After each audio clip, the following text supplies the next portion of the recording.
अगर आपको वीडियो अच्छा लगा तो लाइक करें, शेयर करें एंड चैनल को सब्सक्राइब करना ना भूलें। हॉस्पिटल में एक अजीब सा सन्नाटा छाया हुआ था। सिद्धांत ने अपनी जिंदगी में आज तक इतना अकेला महसूस नहीं किया था। जैसे ही उसे डॉक्टर ने बताया कि वेदिका की हालत गंभीर है, तो सिद्धांत अपने आप को रोक नहीं पाया और तुरंत वेदिका के कमरे की तरफ बढ़ने लगा। सिद्धांत बड़बड़ा रहा था, मगर ये कैसे हो सकता है? डॉक्टर ने तो मुझसे कहा था कि वेदिका पूरी तरह ठीक है। जैसे ही सिद्धांत ने वेदिका को देखा तो उसका दिल एक बार फिर से टूट गया। वेदिका बेहोशी की हालत में बेड पर लेटी हुई थी। सिद्धांत तुरंत उसके बाजू में जाकर बैठ गया। उसने वेदिका के सिर पर हाथ फेरा। तुमने मुझे यहां से जाने को क्यों कहा था? यह सब कैसे हुआ? अगर मुझे मालूम होता कि हमारे मिलते ही तुम फिर से इतने दुखों से गुजरोगी तो मैं कभी भी उस दिन तुम्हारे पास नहीं आता। मगर सिद्धांत, वेदिका और यहां तक कि दुष्यंत इस बात से अनजान थे कि जैसे ही दुष्यंत ने उस अंगूठी को छुआ था तो उसका असर वेदिका पर भी हुआ था, जिसके कारण उसकी हालत अचानक से खराब हो गई थी। सिद्धांत ने अपने हाथ कस के मुट्ठी में बांध लिए। वो जानता था कि अगर उस अंगूठी के कारण उसके पास पिछले जन्म की ताकत आ गई थी तो ऐसा हो सकता था कि जिस चोर ने उस अंगूठी को चुराया था उसके पास भी वो ताकत आ जाए। वो ऐसा हरगिज नहीं होने दे सकता था। उसने तुरंत अपना मोबाइल निकाला और रिसर्च शुरू कर दी।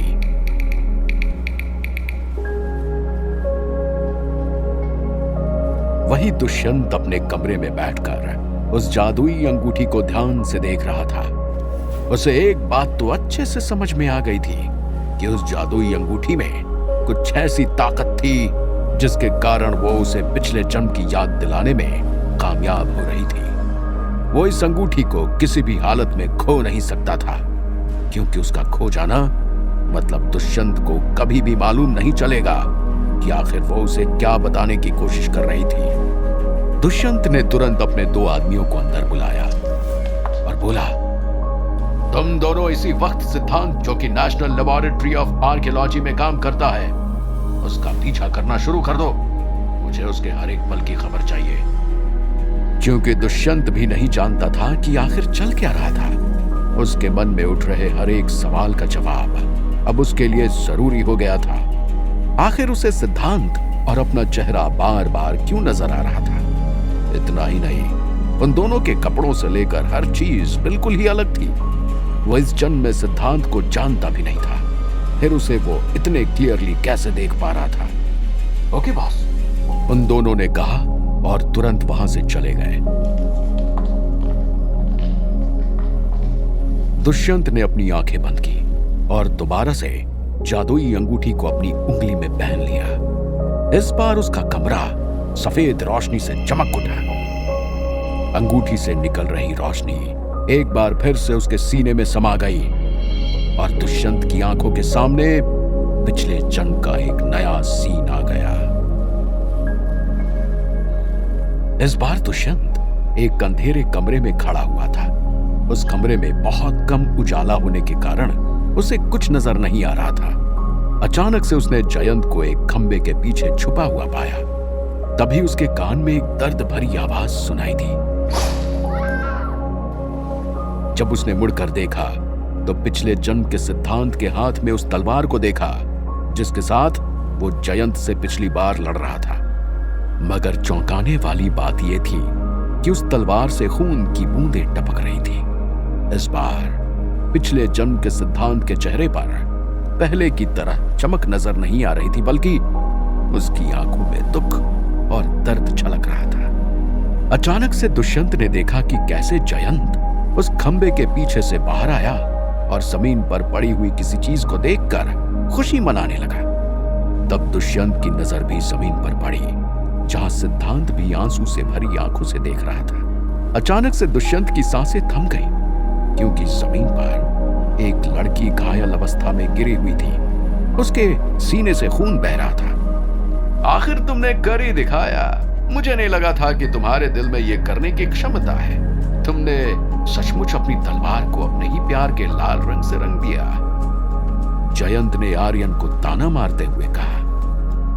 अचानक से आर्यन की दुख भरी लाल आंखें जयंत की तरफ उठी। इस बार उसकी आंखों में भाईचारा नहीं बल्कि मौत का पैगाम नजर आ रहा था। अगले पल आर्यन ने अपनी तलवार उठाई।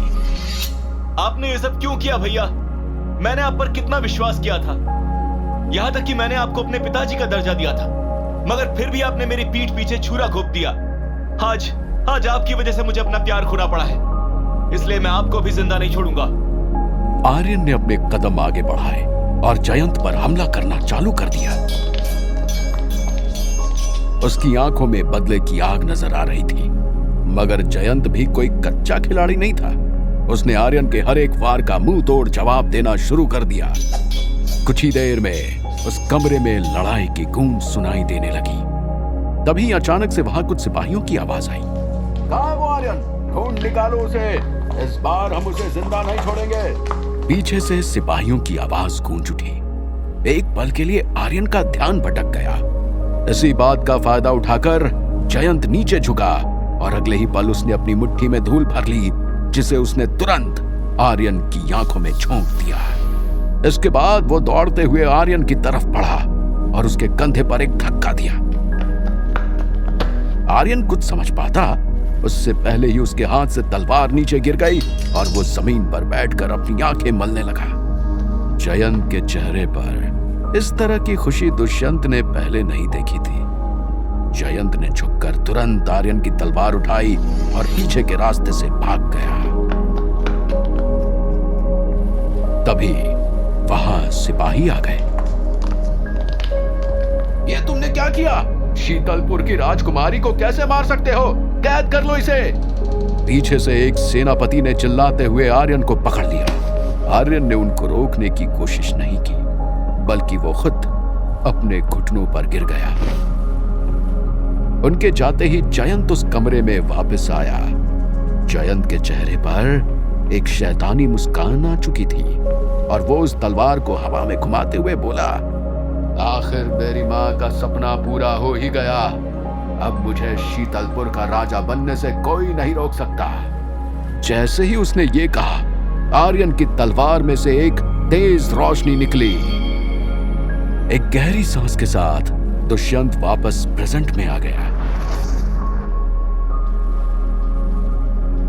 उसके मन में अब और भी सवाल उठ रहे थे। आखिर पिछले जन्म के सिद्धांत ने उस राजकुमारी को क्यों मारा था और पिछले जन्म में वो सिद्धांत की तलवार को पाकर इतना खुश क्यों हो गया था। मगर वो कुछ सोच पाता उससे पहले ही उसकी आंखें बंद हो गईं और वो इतनी गहरी नींद में सो गया जैसे कि वो किसी नशे में हो।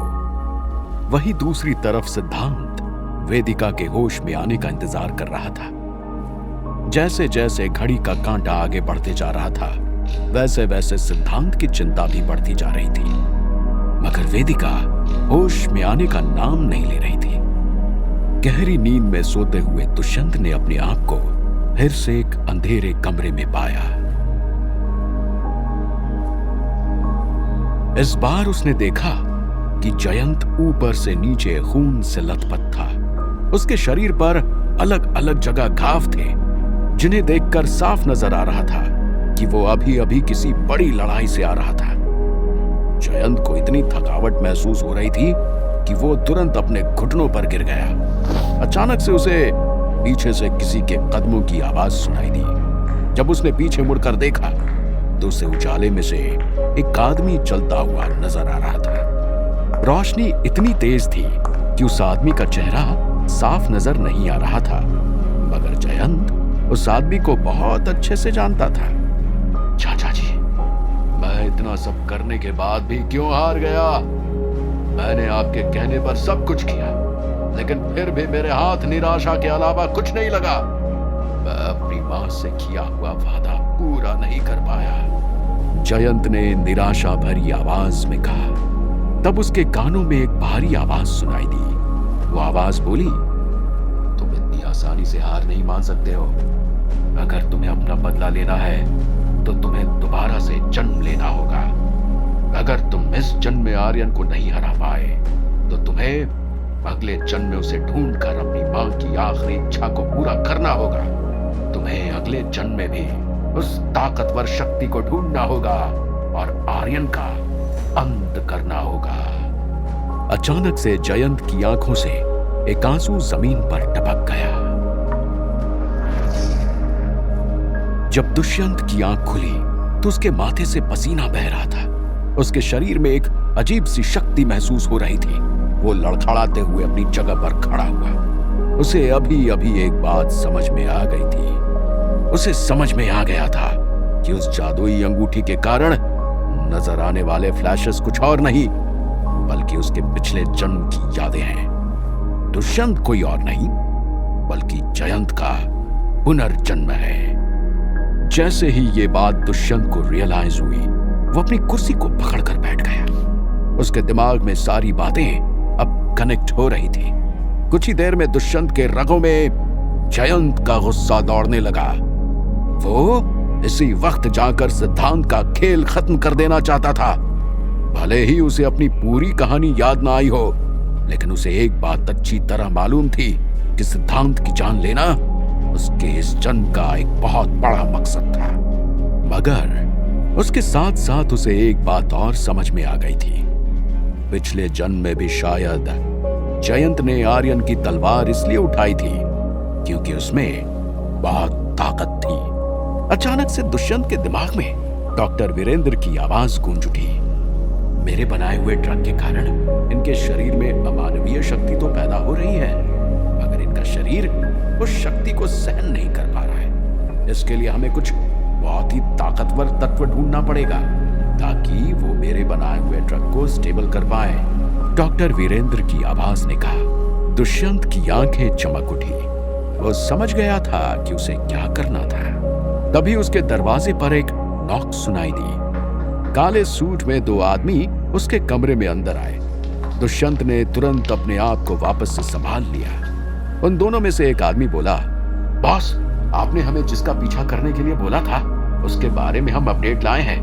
वो सिटी हॉस्पिटल में किसी लड़की के साथ आईसीयू में है। उन दोनों को देखकर ऐसा लग रहा है कि जैसे वो बहुत ही करीब हो। आगे क्या करना है, आप ऑर्डर दीजिए।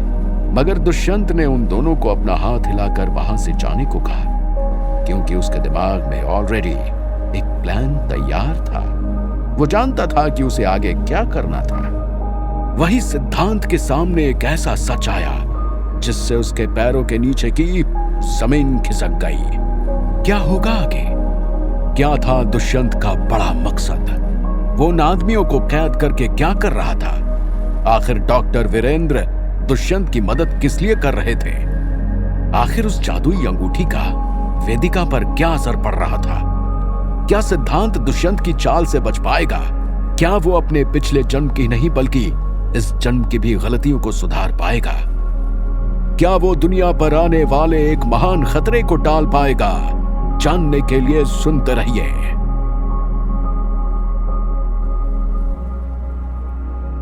अगर आपको वीडियो अच्छा लगा तो लाइक करें, शेयर करें एंड चैनल को सब्सक्राइब करना ना भूलें।